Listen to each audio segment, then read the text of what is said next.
آپ میرے کام سے بہت خوش ہوں گی۔ فاخرہ کی بات اس عورت نے سرسری سے سنی اور اسے وہاں سے جانے کا اشارہ دیا۔ فاخرہ نے جلدی سے کچن میں پڑا بچا ہوا کھانا اٹھایا اور تیز قدموں سے چلتے ہوئے اپنے گھر کی طرف چل دی۔ جیسے ہی فاخرہ گھر پہنچی تو بچے اس کے انتظار میں دروازے پر نظریں جمائے بیٹھے تھے۔ فاخرہ کے ہاتھ میں دبا لفافہ دیکھ کر ان کی آنکھیں بھی چمک اٹھی۔ وہ سمجھ گئے تھے آج ان کی ماں ان کے لیے کھانے کا انتظام کر لائی تھی۔ فاخرہ نے کھانے کا لفافہ مینا کے حوالے کیا اور بولی، جلدی سے کھانا برتن میں ڈال کے لیا، بڑے مزے کی خوشبوئیں آ رہی ہیں، ہوٹل کا کھانا معلوم ہوتا ہے، آج تو ہماری موج لگ گئی، شکر خدا کا، مجھے کام بھی مل گیا ہے، اب ہمارے گھر میں فاقے نہیں ہوں گے، بس کل سے کام پر جاؤں گی اور تو گھر کے کام اور بچوں کو سنبھالنا۔ ماتھے پر آیا پسینہ صاف کرتے ہوئے پھولی سانسوں کے ساتھ مینا کو ہدایتیں دے رہی تھی اور مینا جلدی سے سر ہلا کر کچن میں چل گئے۔ آج اتنے روز کے بعد اس کے بچوں نے خوب سیر ہو کر کھانا کھایا تھا۔ دل ہی دل میں فاخرہ نے اپنے اللہ کا شکر ادا کیا اور آئندہ زندگی کو لے کر خوشکن خیالات سوچنے لگی۔ اب فاخرہ کام پر جاتی، دل لگا کر کام کرتے۔ شروع کے دنوں میں تو فاخرہ نے کماتے ہوئے صرف اپنے بچوں کا سوچا، مگر جب ہاتھ میں 8,000 آئے تو اس کی آنکھیں چمک اٹھیں اور اس کی دم توڑتی خواہشات ایک بار پھر سے سر ابھارنے لگی۔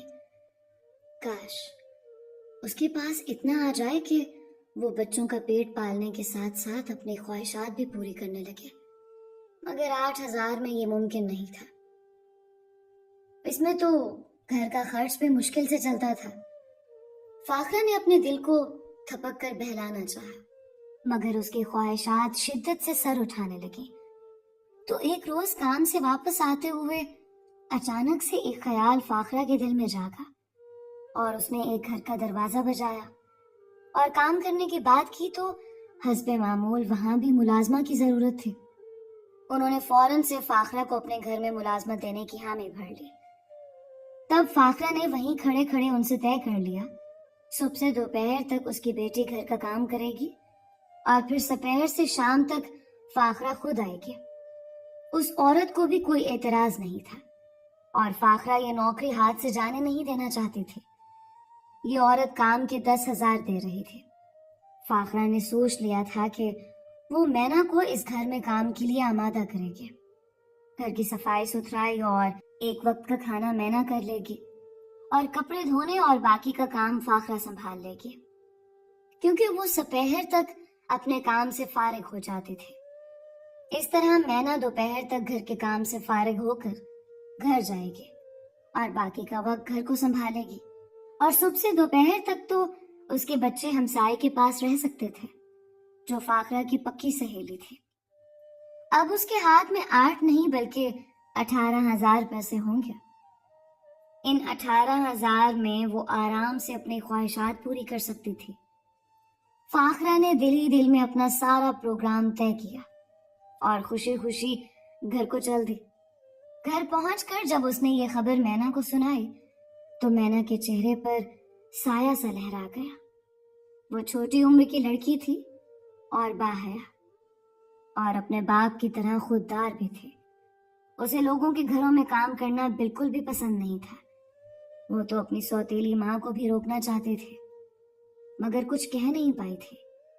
اور اب فاخرہ چاہتی تھی کہ وہ بھی انجان گھر میں کام کرنے جایا کرے۔ اس نے فاخرہ کو سمجھانا چاہا تو فاخرہ نے لاپرواہی سے ہاتھ چھاڑے اور بولی، کچھ بھی نہیں ہوتا، ان بڑے لوگوں کے پاس تو وقت بھی نہیں کہ ہماری طرف دھیان دے سکیں۔ آدھے سے زیادہ دن تو وہ لوگ کمانے کے لیے گھروں سے باہر نکلے رہتے ہیں، اور جو آدھا وقت وہ گھر میں ہوتے ہیں تو اپنے کمروں میں دبے رہتے ہیں۔ تم خواہ خواہ کے وہم پال رہی ہو، جتنے غریب اور لاچار ہم ہیں، ہمارے جیسوں کی عزتوں کو کوئی خطرہ نہیں ہوتا، اور تمہیں تو خود احساس کرنا چاہیے تھا کہ کمانے میں میرا ہاتھ بٹاؤ، مگر تم کو تو مفت کی روٹی توڑنے کی عادت ہے۔ خیر، اب کل سے کام پر جانا، میں انکار نہیں سنوں گی۔ فاخرہ نے اپنی سوچ مینا پر واضح کی۔ اس کا انداز دو ٹوک تھا، صاف ظاہر تھا وہ فیصلہ کر چکی